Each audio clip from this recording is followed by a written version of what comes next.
Friday voting ఎలా ఉంది ఏంటనేది చూద్దాం. అలానే కెప్టెన్ అసలు టాస్క్ ఏంటనేది కూడా చూద్దాం. క్లియర్ కట్గా ఎవరు డేంజర్లో ఉన్నారు, ఎవరు ఈ వారం అనేది చూద్దాం. అలా సోది లేకుండా సొత్తు లేకుండా క్లియర్ కట్గా చెప్పేస్తాను. మన ఛానల్ని లైక్ చేసి ఛానల్ని సబ్స్క్రైబ్ చేసుకోండి.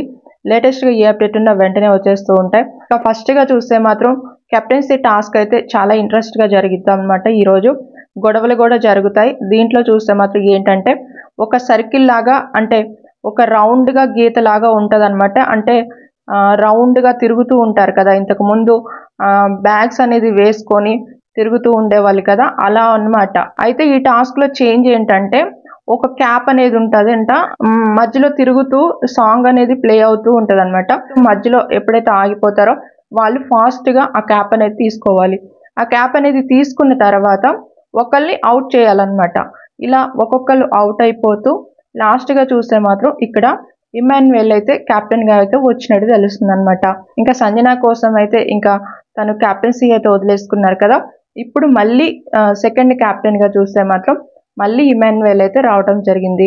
ఈ టాస్క్ చాలా ఇంట్రెస్ట్గా ఉండబోతుంది ఈరోజు. ఇక ఓటింగ్లో చూస్తే మాత్రం తనుజానే ఉంది.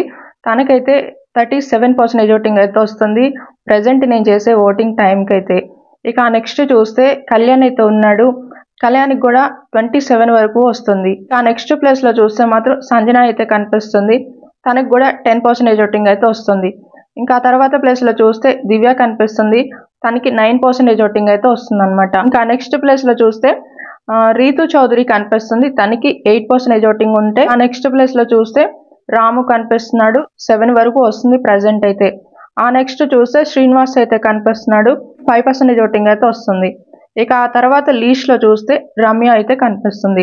ఈ వారం చూస్తే ఎక్కడ చూసినా రమ్యనే కొంచెం డేంజర్ జోన్లో అయితే ఉంది. ఆమెని కావాలని సేవ్ చేస్తే మనం చెప్పలేం, కానీ ఈ వారం ఎలిమినేషన్ అనేది జరిగితే మాత్రం రమ్యనే అయ్యే ఛాన్సెస్ ఉంది. ఇంకా టైం ఉంది కదా, ఇప్పుడే ఎందుకు అంటే ఇక్కడ ఏంటంటే మనకి ఓవరాల్గా ఓటింగ్ అనేది తెలిసిపోతుంది. దాన్ని బట్టి నేను చెప్తున్నాను, రమ్యకి ఈ వారం అయితే డేంజర్ అయితే ఉందన్నమాట. ఇక ఈ 8 నెంబర్స్కి ఓటింగ్ అయితే అస్సలు మిస్ చేసుకోకుండా చేసుకోండి. Missed calls, Jio Hotstar words, వీటిల్లో ఏదైనా చేంజ్ వస్తే మాత్రం ఎవరైనా మళ్ళీ చేంజ్ అవ్వచ్చు. ఇంకా అది కూడా ఎలిమినేషన్ అనేది, అందుకే ఓటింగ్ అయితే అస్సలు మిస్ చేసుకోవద్దు. ఇంకా నెక్స్ట్ వీడియోలో ఇంకా కొన్ని అప్డేట్స్ చూద్దాం.